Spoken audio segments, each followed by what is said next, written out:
हम बात करें फुल मून पे, फुल मून होता है बेसिकली दौर के ऊपर, जैसे कि न्यू मून होता है जी। कि नया चाँद। अब नया चाँद निकलता है जब भी सन और मून जो है वो कंजंक्ट कर रहे हों। ठीक है। फुल मून होता है कि जो 14वीं का चाँद होता है, तो इस एतबार से तो फुल मून का सभी को पता है कि 14वीं का चाँद फुल मून होता है, इस वजह से उसे फुल मून कहा जाता है। अच्छा। लेकिन इसके साथ-साथ एस्ट्रोलॉजिकली पॉइंट प्लानेटरी पोज़ीशंस में सन और मून आपस में ऑपोज़िशन की नज़र में होते हैं। तो जो दोनों बिल्कुल ऑपोज़िशन की नज़र में होंगे, सन बिल्कुल उसके मुकाबिल होगा, अपनी पूरी लाइट जो है वो उस चाँद के ऊपर डालेगा, तो उस टाइम के ऊपर आपको फुल मून नज़र आता है। अच्छा। तो ये बेसिकली तौर पे फिनोमिनन है एस्ट्रोलॉजिकल पॉइंट ऑफ व्यू से। ठीक है। लेकिन फुल मून के बाद के जो हालात हैं वो बहुत इंपॉर्टेंट होते हैं। ठीक है। जिस तरह न्यू मून बहुत इंपॉर्टेंट होता है, न्यू मून के बाद पूरी 11वीं पोज़ीशन पे जो सितारों की पोज़ीशंस हैं, वो अगले आने वाले 15 दिनों के लिए बुरूज के ऊपर क्या हालात छोड़ेगी। 15 दिनों में उन ज़ोडिक साइन्स को क्या बेनिफिट्स मिलेंगे। इसी तरह फुल मून के बाद भी जो अगले आने वाले 15 दिन हैं, यानी कि जब तक न्यू मून नहीं आएगा, ये फुल मून का इम्पैक्ट रहेगा। ठीक है। और न्यू मून आने से पहले-पहले ये जो फुल मून होगा, इस फुल मून के बाद जो 11वीं पोज़ीशंस होंगी, उसका इम्पैक्ट दूसरे ज़ोडिक साइन्स के ऊपर क्या पड़ेगा। ठीक है। कुछ के ऊपर पॉज़िटिव, कुछ के ऊपर नेगेटिव, क्योंकि ये है मुकाबले की नज़र। जी, जी। इसके साथ-साथ हमारे पास यहाँ पे ग्रहण भी आ रहा है, और ग्रहण भी सन का है, ठीक है। Solar Eclipse. तो सोलर इक्लिप्स जो है वो करीब-करीब जाके न्यू मून के करीब ही होगा। अब इस एतबार से अगर हम लोग देखें तो ये पूरा जो इम्पैक्ट बनेगा 29 तारीख के बाद से, और ठीक ये है। इम्पैक्ट रहना है अगले न्यू न्यू मून तक। अच्छा। इसमें हम देखें तो इसमें तकरीबन कोई ओवरऑल 4 एक बुरूज आएँगे ठीक कि है। जिनको थोड़ा-सा ज़्यादा बेनिफिट मिल सकता है।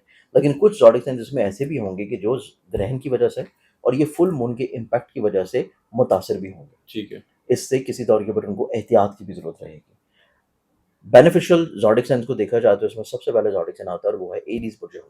ठीक है। एरीज़। एरीज़ वालों के चार्ट में देखा जाए तो ये फुल मून के बाद का जो इम्पैक्ट है, इनकी ज़िंदगी में एक तो इनके घर के माहौल में खुशहाली, घर के माहौल में थोड़ी-सी बरकत, स्टेबिलिटी, फैमिली मेंबर्स के दरमियान में कहीं न कहीं पे जो अदावत है, परेशानी है, मिसअंडरस्टैंडिंग है, वो सुलझना शुरू होगी।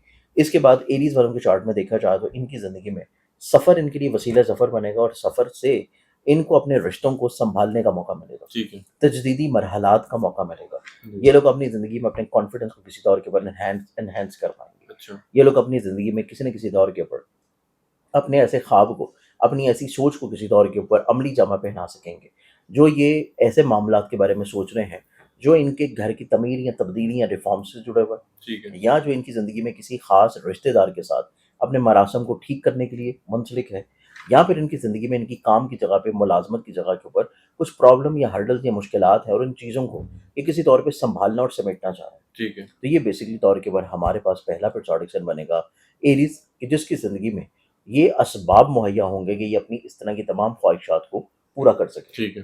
गो कि ग्रहण का जो इम्पैक्ट है वो ग्रहण की वीडियो में एरीज़ वालों के लिए लाज़मी सुनें, क्योंकि वो एक डिफरेंट इम्पैक्ट होगा। ठीक है।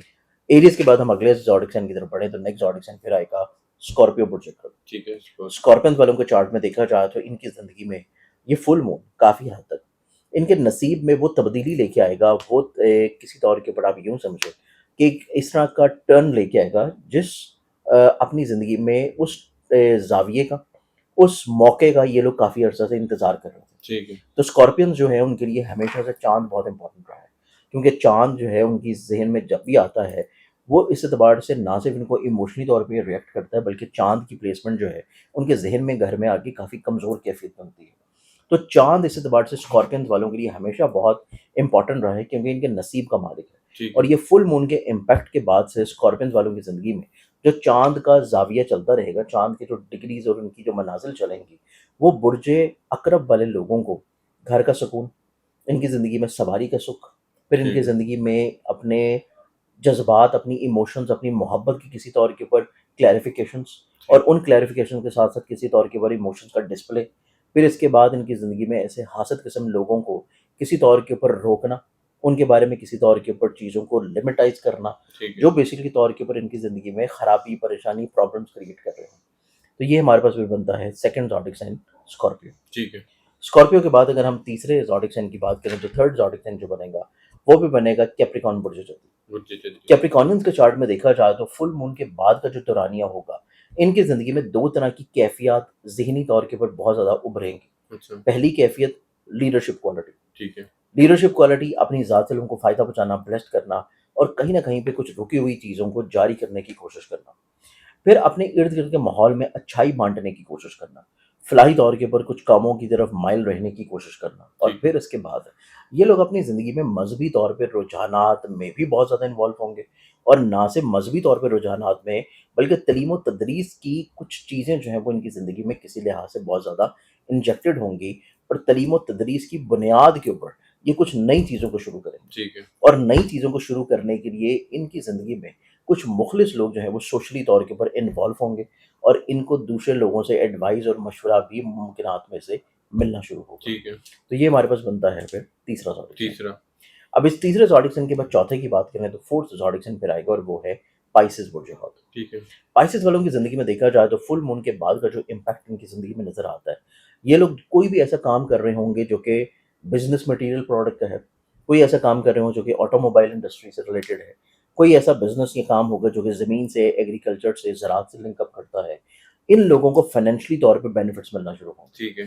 ये लोग अपनी ज़िंदगी में इस तरह के तमाम तर कारोबारी मामलात में ना सिर्फ माली तौर के ऊपर खुशहाली की तरफ बढ़ेंगे, बल्कि ये अपनी ज़िंदगी में कुछ इस तरह के जज़्बात की अक्कासी भी करेंगे कि जिससे इनके ना सिर्फ घर का माहौल अच्छा हो जाए, फैमिली मेंबर के साथ इनके ताल्लुकात और रवाबत बेहतर हो जाएँ, बल्कि इस फुल मून के बाद से ये अपनी ज़िंदगी में अपने दिल की बात को शेयर करेंगे, ठीक है। अपनी मोहब्बत का इज़हार करेंगे, और अगर इनकी ज़िंदगी में इस तरह की फीलिंग्स शेयर होती हैं, आगे से रिस्पॉन्स बहुत अच्छा मिलेगा। लोग इनको किसी तौर के ऊपर बहुत अच्छा फीडबैक देते हुए नज़र आएँगे। ठीक है। बट सेकेंडली तौर के ऊपर इस फुल मून के बाद इनकी ज़िंदगी में जो मज़ीद खुशबख्ती रहेगी, वो खुशबख्ती इनकी ज़िंदगी में रहती हुई नज़र आती है, स्पेशली तौर के ऊपर इनकी मैरिटल लाइफ़ में, इनके अच्छा। इज़्दवाजी तौर के ऊपर ज़िंदगी में जो इख्तिलाफ़ात हैं, जो मसाइल हैं, जो परेशानियाँ हैं, वो निस्बतन काफ़ी हद तक क्लैरिफ़िकेशंस की तरफ आ जाएँगी, ठीक है। और इनकी ज़िंदगी में मैरिटल लाइफ़ को लेके जो बिला वजह के खदशात हैं, इनकी ज़िंदगी में कहीं न कहीं पे उभर रहे थे, अच्छा। वो खदशात काफ़ी हद तक ख़त्म होना शुरू होंगे। ठीक है। तो ये ओवरऑल 4 ऐसे ज़ोडिक साइन्स हैं जो कि इस फुल मून के बाद अपनी ज़िंदगी में कहीं न कहीं पे खुशगवारी इंशाल्लाह ज़रूर हासिल करेंगे। ठीक है। ज़रयानी साहब, फुल मून के टाइम जैसे सूरज ग्रहण होता है, हुँ। चाँद ग्रहण होता है, क्या न्यू मून और फुल मून के टाइम भी कुछ पढ़ना चाहिए? देखिए, न्यू मून के टाइम के ऊपर तो डेफ़िनिटली तौर के ऊपर आपको पढ़ना चाहिए, अच्छा। क्योंकि न्यू मून है बेसिकली तौर के ऊपर आपकी ज़िंदगी में नए जज़्बात, नई उमंगें, नई ख़्वाहिशात और कुछ नई शुरुआत का टाइम। अच्छा। और नया चाँद जो है वो हमेशा आपकी ज़िंदगी में कहीं न कहीं पे कुछ खैर लेके आता है। तो जी। हमेशा आपको ये दुआ करते रहना चाहिए कि जब ये नया चाँद शुरू हुआ है, वो पूरा नया चाँद और इस्लामी महीना आपकी ज़िंदगी में आपके लिए, अपनी आल के लिए, अपनी औलाद के लिए, अपने घर वालों के लिए, फ़ैमिली के लिए, अपने रिज़्क के लिए और ऐसे लोगों के लिए जो आपसे तवक्को रखते हैं दुआ की। तो उनके लिए आपको हमेशा कुछ न कुछ दुआएँ लाज़मी करनी चाहिए। जैसे ही आप नया चाँद की खबर सुनें या नया चाँद आसमान के ऊपर खुद देखें, या आपको पता हो कि आज चाँद की यकम है, और तब भी आप बेशक आपको चाँद नहीं भी नज़र आया, लेकिन तब भी आप ये दुआएँ और अमाल लाज़मी करें। ठीक है। फुल मून के एतबार से अगर हम लोग देखें तो फुल मून का जो इम्पैक्ट है, फुल मून अगर हम वैसे देखते हैं ज़ाहिरी तौर के ऊपर आसमान की शक्ल में, तो वो कहीं न कहीं हमें फैंटेसाइज़ करता है। ठीक है। हमें अपनी ज़िंदगी में जज़्बात की भरपूर अक्कासी की तरफ लेके जाता है।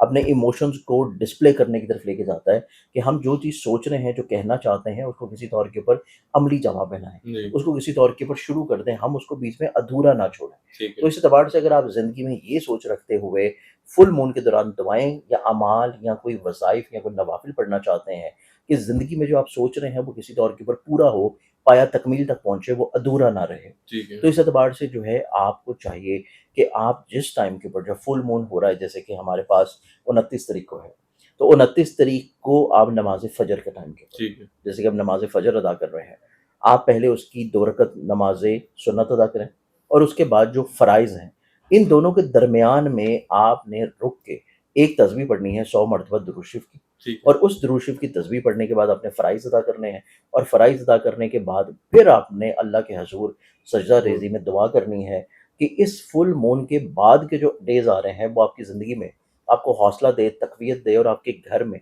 बरकत, खुशहाली और बेहतरी और स्टेबिलिटी लेके आए, ताकि आप अपनी ज़िंदगी में जो एक्सपेक्ट कर रहे हैं, वो तवक्कुआत अल्लाह